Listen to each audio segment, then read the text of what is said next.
Hey, welcome back to the channel. Today we're going to be looking at this knife. That's the center of the picture. Beautiful, beautiful hunting knife, Famula here. Really nice. But we're not really talking about this knife. So what I'm really going to be talking about is this really a hunting knife? And I don't think it is. We'll talk about that in the video if you're interested in why a beautiful hunting knife like this really wouldn't be considered a hunting knife. And so I just wanted to go over that. Really nice knife though, and I hope to see you in the video. Want a breakfast bowl? Yeah. Okay. And I have eyelashes. How's that go? It is. Big eyelashes. All right, welcome back to the Fortified Castle. Hi, all my viewers. This is a video I was going to put out Tuesday, then I was going to put it out Wednesday, and then I was going to put it out Thursday, and now it's Friday, which is Fixed Blade Friday. So I guess it's more appropriate today anyhow. I don't know why, but man, it's getting hard to make these videos. You know, so much going on here. It's really cold. Got down to 20 this morning. Just a little hint. Leave them water pipes running. A little drip, drip, drip out of the faucet. It'll keep your pipes from freezing. I know you all up north have been dealing with that for a while. Down south, we're not so used to it. That's the way to keep your pipes from freezing. Just all you need is a drip coming out of the faucet. So, yeah, why do I not consider that a hunting knife? Even though I think most of us would call it a hunting knife. So this knife is sold as a hunting knife. A 7-inch clip style blade. Nice grips on this, by the way. Really easy to hold. Yeah, this would be a really nice knife to skin with. But there's a couple problems with this knife. And I would not consider that a hunting knife. You definitely could. You could do some skinning with that knife, but there's just better options, and that's why I don't consider knives like these hunting knives. I think a lot of people who hunt would not consider these knives as hunting knives, and I think part of the problem, it's not really a problem, okay? If you think that's a hunting knife, great. But you know, in America last year, there were about 15.6 hunting licenses issued throughout the United States. That sounds like an awful lot of hunting licenses, but in comparison to the population, it isn't. It's only about 4.8% of the population.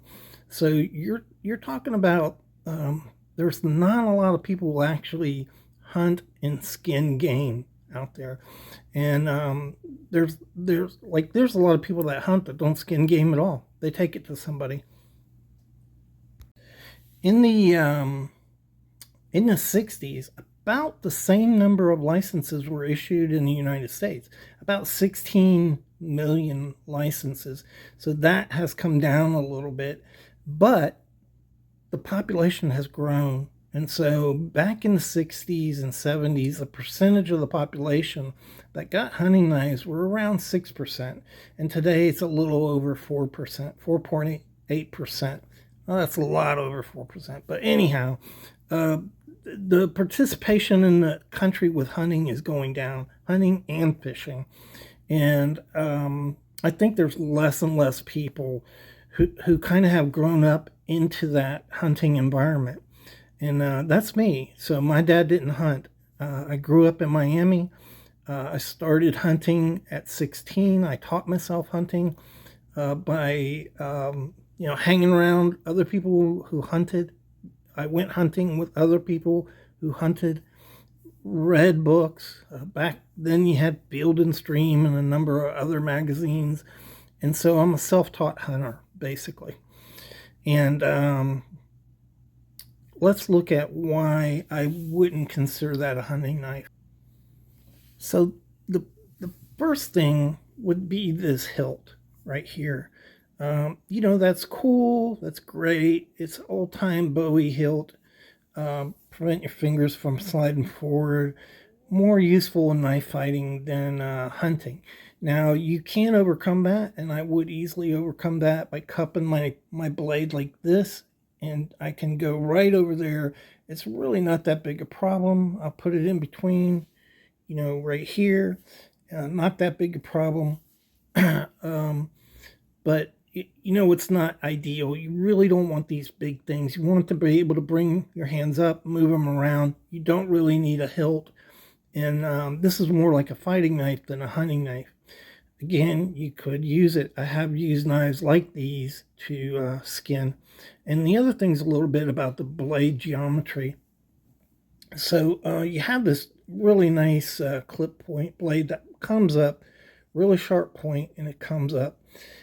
When you're skinning on something and you're coming around skinning, that point has a tendency to pierce things you don't want to pierce when you're skinning. And there's no way you could stop early, I guess, but when you get into hunting, you're just moving really quick like this, skinning on the blade, and that point could pierce organs that you don't want to pierce, that can contaminate your meat, and it also can pierce the skin. So clip blades just, really, I know a lot of people, skin with clip blades. That's great, but it's not the best. A drop point blade like this is much better. It doesn't present as sharp a point as that is right there. And really, the more blunt this is for skinning, the better it is. But certainly, drop point blades like this are better blade geometries for skinning. And the other thing has to do with the size of the blade. So this is a 7-inch blade. It's not too big, but when you have game hanging up and you're coming down to skin, the size of these blades can cause a problem with just being able to access accurately and precisely what you're trying to cut. Now, a blade like this would be great for splitting the ribs or, joining. A lot of these joints are in ball sockets. You stick your blade in, you pop it. You pop these sockets, when you're actually quartering up your game. But so that's a couple of reasons why I don't think that's the best hunting option for you. Not that you couldn't do it. And I want to look at some other blades and blades options. So back in antiquity, this is a knife right here that was used a lot. It's a butcher knife, and these were brought into the United States by the barrel full. That literally, that's not an exaggeration, by the barrel full. They were really popular. And if you think about it, this is the style knife that we use in the kitchen to do processing of chicken, beef, turkey, and other things like that. And when you look at the end of this, it has a little bit of belly for skinning. And you look at the blade, it has a little tiny clip, but it doesn't present a really sharp point. It's kind of a blunted point on this. And that's what you really need, when you're skinning.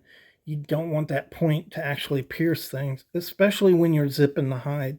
So when you split that hide open and your blade is running along, you're running that blade along and up like this, you don't want a really sharp point to that can pierce organs and contaminate your meat and also your hide.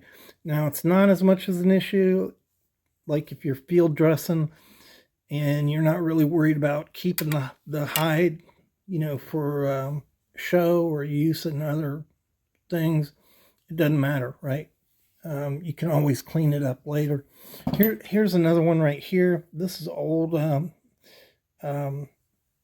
hunting style knife. It's flat here, very thin. Notice how thin these are compared to, the blades today. This is typical of a hunting knife back in the 1900s. This is from E.C. Simmons. It's a John Russell, and it's kind of a pig sticker style.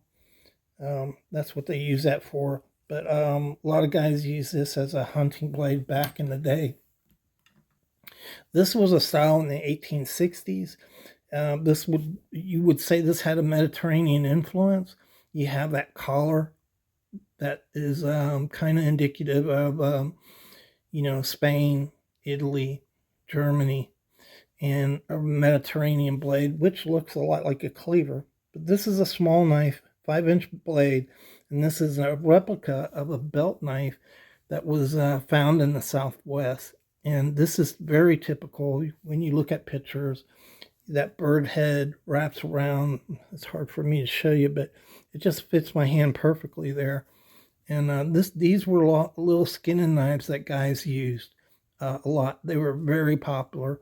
No guard, right? No guard. You could pinch up on this and do fine work on it. You could steady it like this.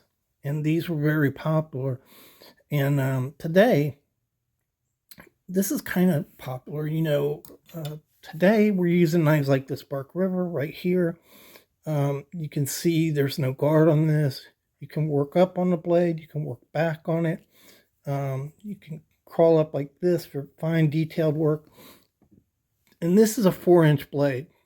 So a lot of the guys who process a lot of game really like a 4-inch blade. I like a little bigger one. This Bark River 1.25 has a 5-inch blade on it. I've not used this to skin, but the one I did use, I traded recently with somebody, a viewer, and I did skin with that. It's has some narrowing here, so you can pinch it, and I think this right here would still be too big for a lot of guys who skin. I like it though. It's good all around skin and camp knife. Here's another good one. This is I think it's called a Saddle Creek from Benchmade. Really nice skin and blade on here. A lot of belly. You see again, it's a drop point, and it has some jimping up here, so you can get right up in there if you're cutting around something. Jimping here, to help hold it while you're cutting through. Finger grooves right here, so you can pinch cut, and skin this way. Just a really nice, feels good in hand. These are nice little skinning knives here. I like this a lot. I've used this a lot. So anyhow, that's kind of the thing about skinning knives. A lot of guys will use a buck knife just fine for skinning. And we'll talk about multiple knives in the next segment here.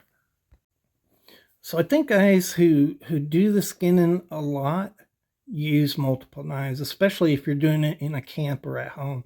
Field dressing's a totally different thing. You're just trying to get that thing either quartered up or light enough to haul back home where you can process the game properly. That's what you do when you quarter.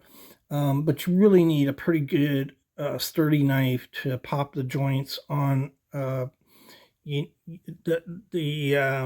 legs, before you skin that out, and you can actually quarter it and make it more easily transferable.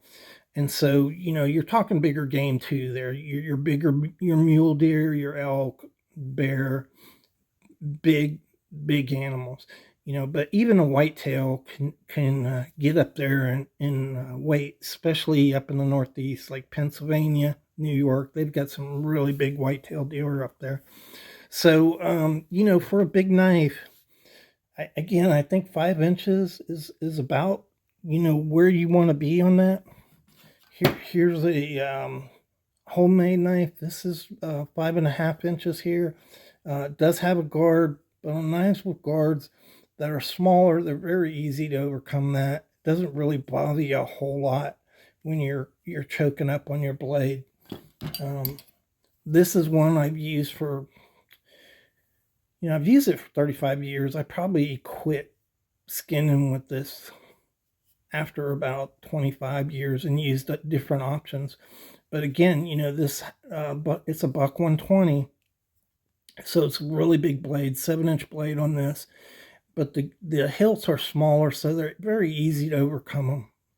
When you need support in a cut, if you got to get up on it, it's, it doesn't bother you at all to overcome that. Because I was a self-trained hunter, I guess it just never occurred to me to use a smaller knife, or I just liked using this. But man, I use this for a lot of game, and this thing is still sharp. And just, my dad gave me that when I was 17 years old, so I guess it's nostalgic too. But nowadays I would use something smaller like that, and then use a smaller skinning knife. And so a lot of guys will get knives like these with 2.5, 3-inch blades, just a little skinning knife to complement the larger knife, which, you can use in quartering better. And the other thing about that is a lot of your, where you're going to lose the edge on your blade, the sharpness of your knife, is actually skinning it and quartering it. And so when you do that zip, you're cutting into that tough hide. You have a lot of hair, grit, grime, rocks, and things that get into your blade.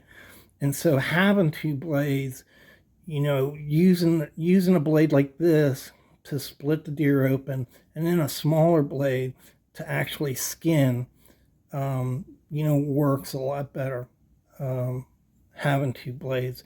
And of course, like, some guys will use a bigger knife, and then they'll use a folding knife to do the actual skinning of the deer.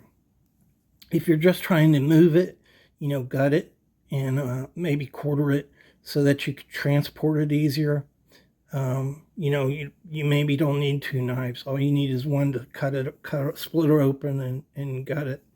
But anyhow, these are options that work. Having a small, buck or Schrade or case knife, and then a good skinning knife.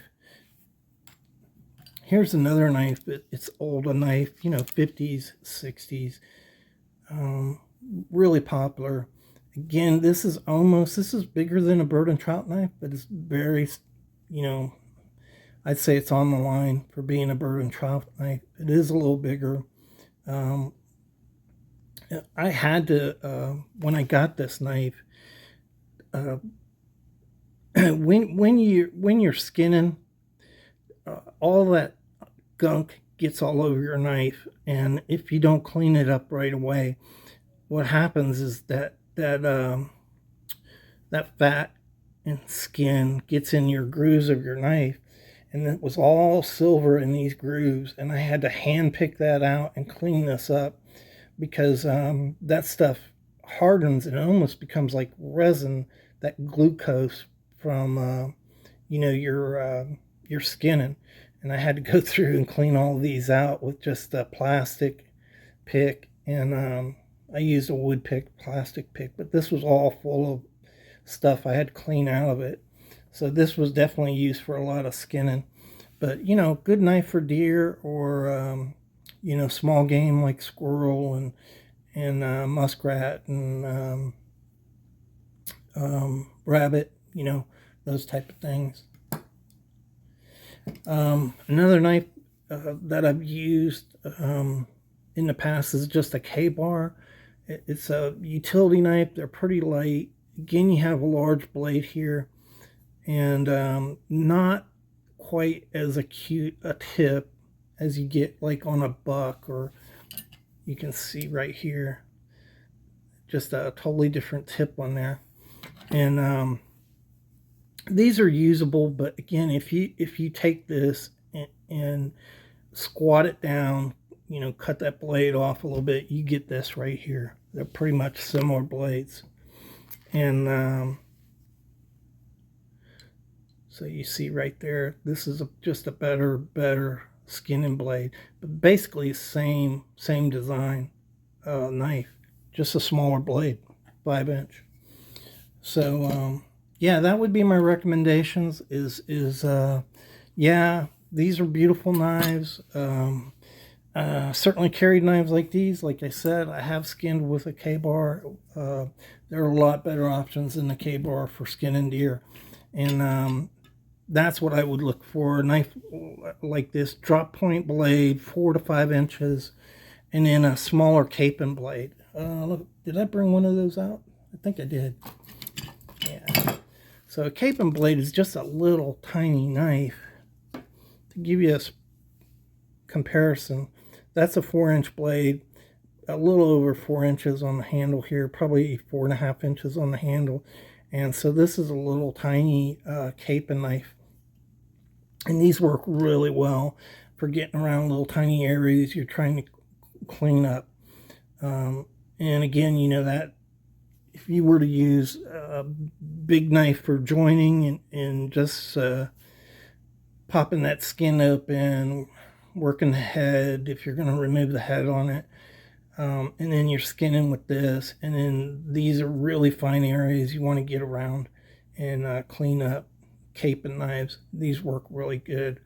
I don't have a Canadian skinner, but those are great blade geometries for skinning.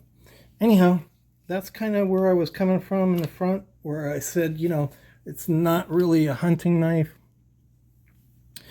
It is, but they're just better options, better ways to go at that. You know, drop point blades, smaller blades, they just work better. And again, there's a place for a bigger blade in processing deer. You know, splitting the ribs. If you don't use a saw, a lot of guys nowadays just use a saw to split ribs. But in the past, you know, I used a bigger blade to do that. And so, yeah, that's kind of what I meant and where I was going when I said that's not my choice for a hunting knife, and what I meant. Beautiful knife, though. Look at that. Whoa. Whoa. Never skinned with that. I've had it a couple years. I've never done any skinning. Very little camp work with that knife right there, too. I just kind of, I like it. I don't want to tear it up. Really pretty knife. Look at that layered laminate. I just don't want to tear it up. So, and as you can see, I have other options to use. Okay, I hope you found it informative. I hope you liked the video. Thanks again for supporting the channel. We'll get some more out here today.